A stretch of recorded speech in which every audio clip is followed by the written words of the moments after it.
Before we start the video, this is your final call to ask your questions for our upcoming Q&A video celebrating us hitting the 1,000 subscriber milestone.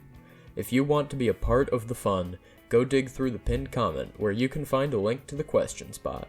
Move quick though, as I intend to get started on that video pretty soon after this one, so if you don't ask now, you might lose your chance. Anyways, thank you all for watching and supporting the channel, with this series in particular getting lots of love, and let's get back to your irregularly scheduled programming. Also, yes, I've shelved/scrapped the Alien script for now, maybe I'll come back to it in the future, I don't know. Warning. This episode is going full speed ahead into spoiler territory for the Magnus archives. I'm talking about spoiling basically everything in the show here, so if you have any intention of listening to it, which you should if you haven't already, bookmark this page and book it out of here so you can enjoy the series in its true glory. Also, this episode is going to feature in-depth discussions of fear, in particular as they relate to burning, fire, losing everything you love, and wax. As a result, viewer discretion is advised. Oh, and a massive thank you to the Magnus Archives wiki, which was very useful in getting the info for this video together. Hey y'all, I'm Afton G here, and welcome back to the only channel where the G stands for globules of wax. Here we are again, coming back around for what is now the final stretch of Entities Explained.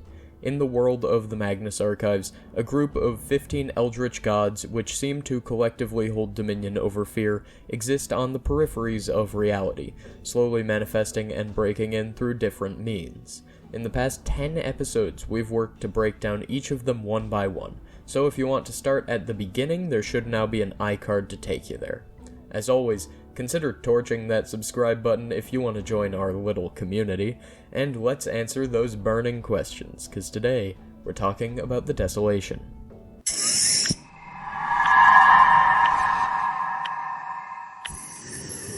The Desolation is a fear primarily associated with burning and loss, but before we can get into that, we have to talk about the names. Whereas the Flesh or the Slaughter had trouble getting one alternate name, the Desolation has names to spare, and I have gone through the painstaking effort of figuring out where they came from because the wiki doesn't include name sources, and there's a lot of these. Obviously, there's the Lightless Flame, for which its primary cult is named, but then there's also the Torturing Flame, which comes from Eugene Vanderstock's Mag 139 statement. The Blackened Earth is from Jude Perry in Mag 89, and the Ravening Burn comes from one of my favorite statements, The History of Hilltop Road in Mag 196. The one name that I can always remember is Asog, a demon from ancient Sumerian mythology who was so ugly that his presence made rivers boil, which was mentioned in Mag 12 and was also the name Diego used to refer to his god of choice throughout the series. This is perfectly contrasted with the last name listed on the wiki, which is the Devastation. I looked, trust me, I really looked, and I couldn't find a single place where this name had been mentioned. Is what I would say if it weren't for Mars, also known as Death Spirals on the platform formerly known as Twitter, who let me know that Gertrude uses the name Devastation in Mag 87. Apparently, I just missed it, so once again, thank you Mars, go see what they're up to at Death Spirals with a 3. I'll be sure to link them in the description, unless I forget, in which case I give the comments full permission to yell at me until I fix it. Getting back on track, in early drafts, the Desolation may have originally been called Burnt, but I really need to find that old entity's name list to confirm it. With all of that out of the way, let's talk about what the Desolation actually is. Obviously, the Lightless Flame is the fear of fire, but in a way that focuses on all of fire's negatives while ignoring its positives, as the name suggests. It's fire without the light, or warmth it provides, leaving only an impossible-to-satisfy hunger which destroys everything in its path. That pretty easily feeds into ideas of loss and pain with no distinct reason. If the Slaughter is the fear of unnecessary and uncaring violence, then the Desolation is the fear of unnecessary and uncaring pain. The agony caused by the Blackened Earth is both physical and psychological, as it seems that many avatars of the Ravening Burn specifically set out to cause emotional distress to their victims. As you might expect, this fear manifests with burning, but also with the things associated with fire, such as wax or uncomfortable heat. On a more individual level, it is also associated with the loss of potential, although that's an area it shares with the end. This section has gone on for much longer than it needed to, so I'd say that's probably a pretty good place to cut it. When it comes to the characters of the Desolation, we find ourselves in a similar situation to the Dark, where almost all of the characters fall under one unified religious organization, this time around known as the Cult of the Lightless Flame. While we're not sure exactly how old the cult is, its primary purpose as far as we're concerned began in the 1950s, when they started plotting a new ritual. It's with this ritual that we're introduced to our big players in the cult, who I'll go ahead and explain now. Arthur Nolan was the figurehead of the Cult of the Lightless Flame for the majority of its known history, being the one who actually proposed the idea they would eventually go through with. Unfortunately for Nolan, the death of the cult's messiah and thus collapsing of the very same plan he created would be his downfall, getting him ousted from his leadership position in the cult. From there, Arthur would become a landlord, most famously owning Jane Prentice's apartment until the Change, where he would then go on to run a portion of the tenement block. Following Nolan's ousting, Diego Molina, a high-ranking cultist, would go on to lead them. While Arthur was the one who proposed the idea of creating a messiah, it was actually Diego who came up with the idea of a ritual in the first place. Diego continued to operate as a notable figure within the cult for the duration of Nolan's rule, but his history ironically becomes a bit more spotty after he becomes their leader. At one point, he was suspected of arson that we can reasonably say he committed, all while working as a curator at a Mexican museum, but beyond that, we only know the end of his story. More specifically, he was finally killed by Jared Key in St. Thomas Hospital after some incident which caused both men to be hospitalized with severe burns, presumably after Jerry made the mistake of coming into contact with Diego. One of the newer members was Jude Perry, who joined the cult in 1991 after becoming enamored with their messiah and performing an impressive act of self-immolation. She climbed the leadership ladder quickly and held enough power by the time of the Change to gain her very own part of the ever-burning apartment building.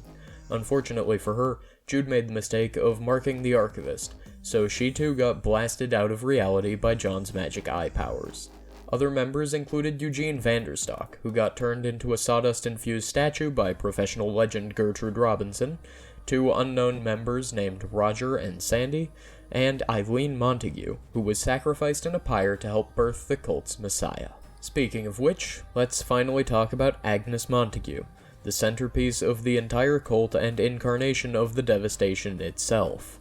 Agnes was born in flames and managed to be a little menace from day one, eventually ending with the cult sending an 11-year-old Agnes to Raymond Fielding's halfway house, where she stayed even past Fielding's disappearance until she presumably got bored of it and burned the house to the ground. In the duration of the cult's extended ritual, Gertrude Robinson managed to accidentally use the power of the web to tie herself to Agnes, stopping them in their tracks. Decades later, Agnes gained doubts over her destiny following a date with Jack Barnabas, which eventually ended in her presumably self-performed death by hanging. Now, here's where things get weird. Agnes is stated to have died in 2006, but at some point between 2009 and 2011, Emma Harvey's home burned down with her inside of it. This act was a favor asked at the first and only meeting between Gertrude Robinson and the person she accidentally tied her soul to, Agnes Montague. So, somehow, Agnes managed to burn someone's house down when she was at least 3 years in the grave. I have a theory, which may someday be its own video, that Agnes went on to become the fire ghost described by Lynn Hammond in Mag 100. So there's a potential solution, but otherwise, I don't know, weird Hilltop Road time stuff? Regardless, we still have two characters to go over, though they're both pretty minor.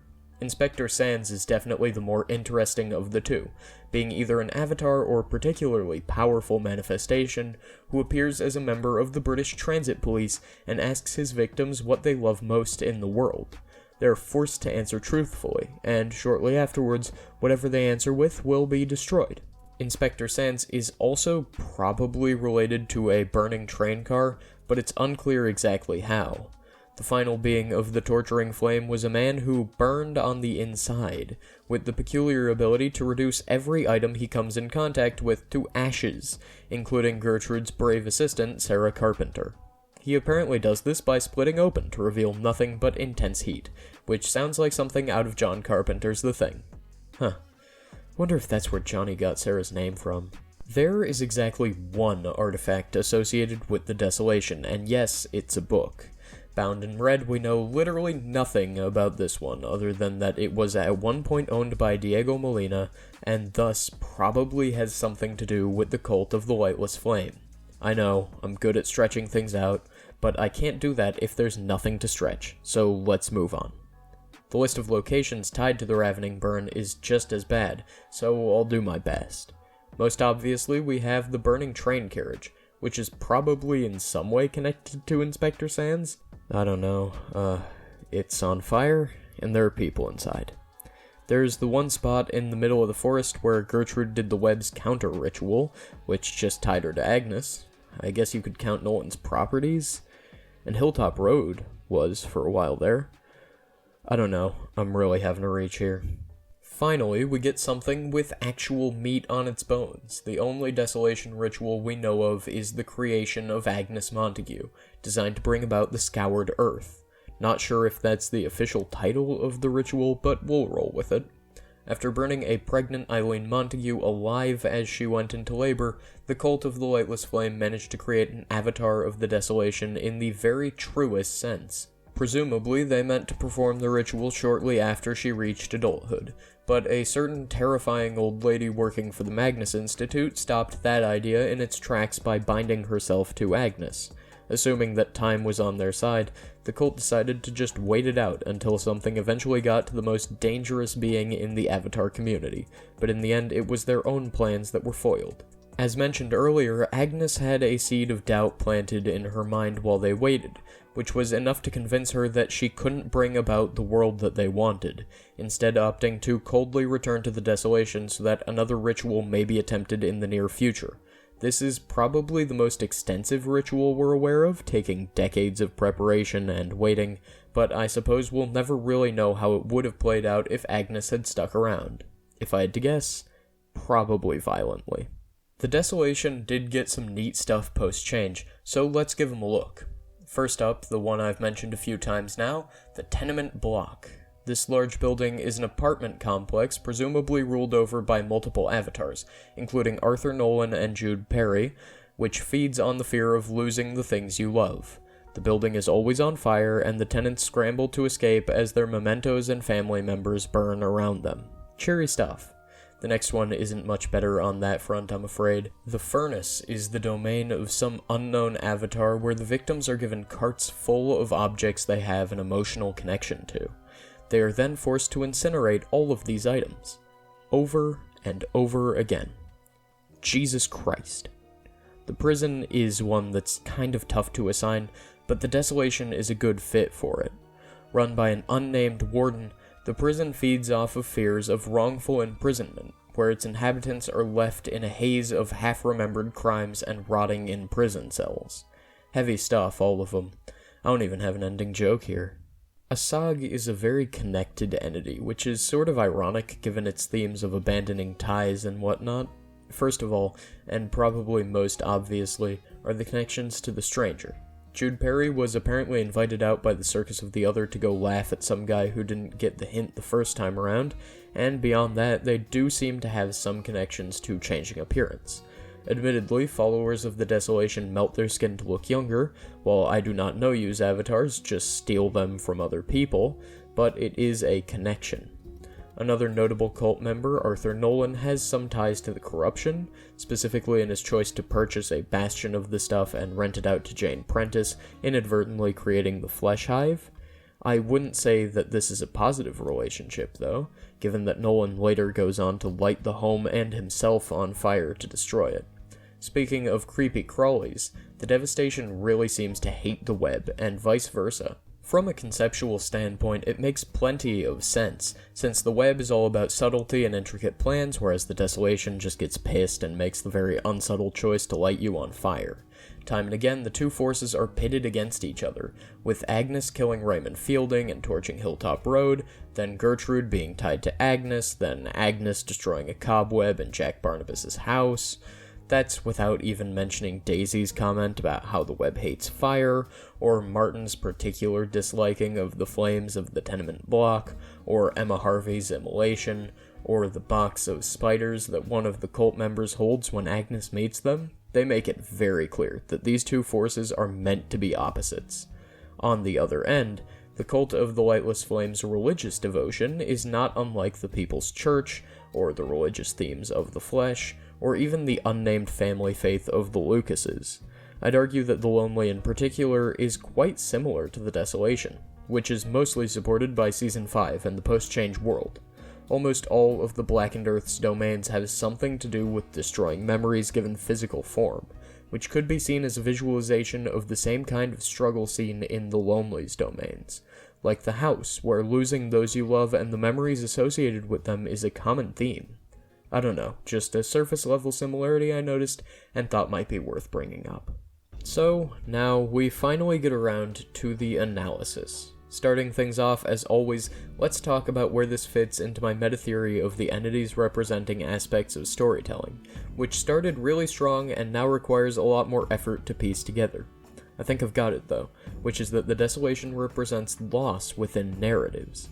Coming up with 15 things that almost every story of every genre shares is tough, because while the cultures of the Earth and the superculture that has developed at their meeting point have created a number of common tropes, almost nothing is entirely universal. Still, loss is an idea which is almost inherent to the human condition, given the impermanence of most things and people, so it would track that the idea would appear frequently in our fiction. You might think it's cheap to say that the Desolation represents loss, given that's exactly what it represents within the Magnus archives, but if anything, I'd argue it supports the idea. If one of the 15 things that scares us most is loss, we would expect to see it appear in our stories. So yes, I think the Desolation represents loss in all the forms it can take, from loss as a motivator to loss as a plot point. I don't know, I'm not sure how many more of these I can come up with, but I'll keep trying. Looking at the Ravening Burn more specifically, I do think I have a few things to talk about. While researching this video, I was genuinely shocked by how little the Desolation has within the series, because I feel like it was one of the entities that stuck out to me the most. Obviously, it wasn't enough to save it from being in my bottom 5 least significant entities, but I feel like there's a lot less here than I expected. I think a big part of that is that the Desolation exists only in statements. Yes, obviously John meets Jude Perry, and there's the domains in Season 5, but almost every other entity gets some time to shine in the modern day. By contrast, everything interesting that happens with the Blackened Earth is already done. Agnes is dead. Diego is dead. Nolan has been demoted out of relevance. Even Jude seems like a bit of an afterthought, as if Johnny and Alex realized they forgot to have the Archivist get marked by flames and had to work something out at the last minute. And this feels weird, undeniably, because the Desolation is so tied to a very important entity, the Web. The Web is a massive force to be reckoned with in the universe of TMA, having marked the Archivist, at one point being the path for Martin, being significantly responsible for the finale of the series, and much more. Thus, when the Mother and Asaga get paired up so often, I think you just sort of start to expect that the Desolation has to be important too. I think all of this stems from another thing I wanted to talk about, which is the bold choice to have Agnes be a messiah in absentia.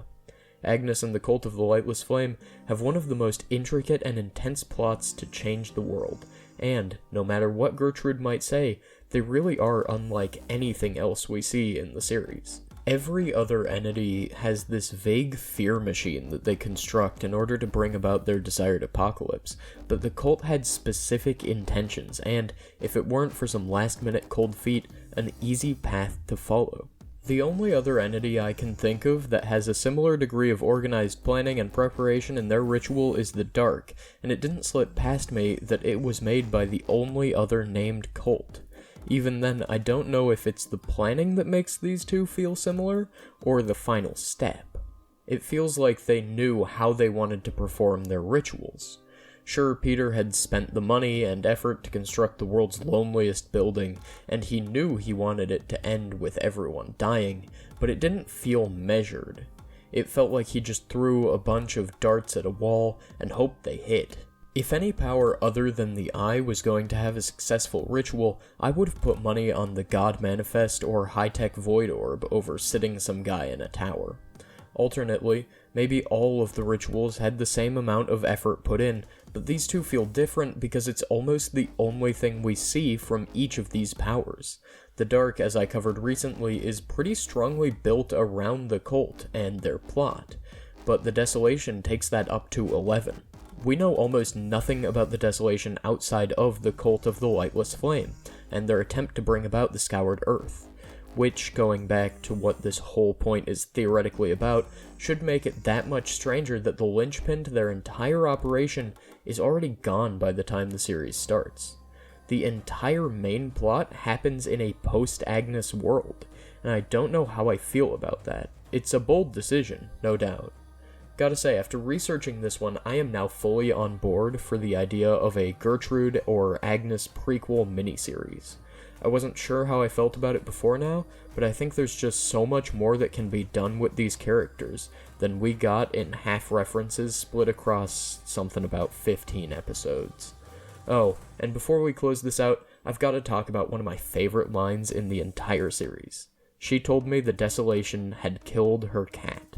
For a long time, I just disregarded it as a funny joke, but honestly, looking back after making this video, the Scoured Earth was the first ritual she tried to stop, and they made a point specifically not to kill Gertrude, because it might hurt Agnes. However, as we see in basically every manifestation of the devastation, it has no qualms about destroying the things that people love. The more I think about it, the more I think that there's a non-zero chance Gertrude told Jonah the truth in this moment. Obviously, that wouldn't have been her driving motivation for her whole career, but as the thing that first got the great Gertrude Robinson moving down her vengeance path, I think it's very possible. Just like that, we get to close the book on this episode of Entities Explained, and with it, our coverage of the Desolation.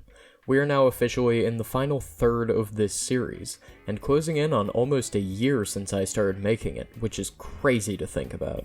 I'm so grateful that y'all watch the videos, and even more grateful that so many of y'all come back for each episode of this series. As always, be sure to let me know if I missed anything, if you have any theories of your own, if you disagree with my takes, or if you just wanted to say hi, all of which you can do in the comments down below. Don't forget, this is your last call to join the 1,000 subscriber special and ask me your burning questions, so go down to the pinned comment if you haven't asked yet. Be sure to stay tuned for next time, where we'll be heading up to the empty skies because it's time to talk about the falling Titan. Thank you all again for coming. I've been Afton G. Kier, and this has been Entities Explained. Good night, YouTube people.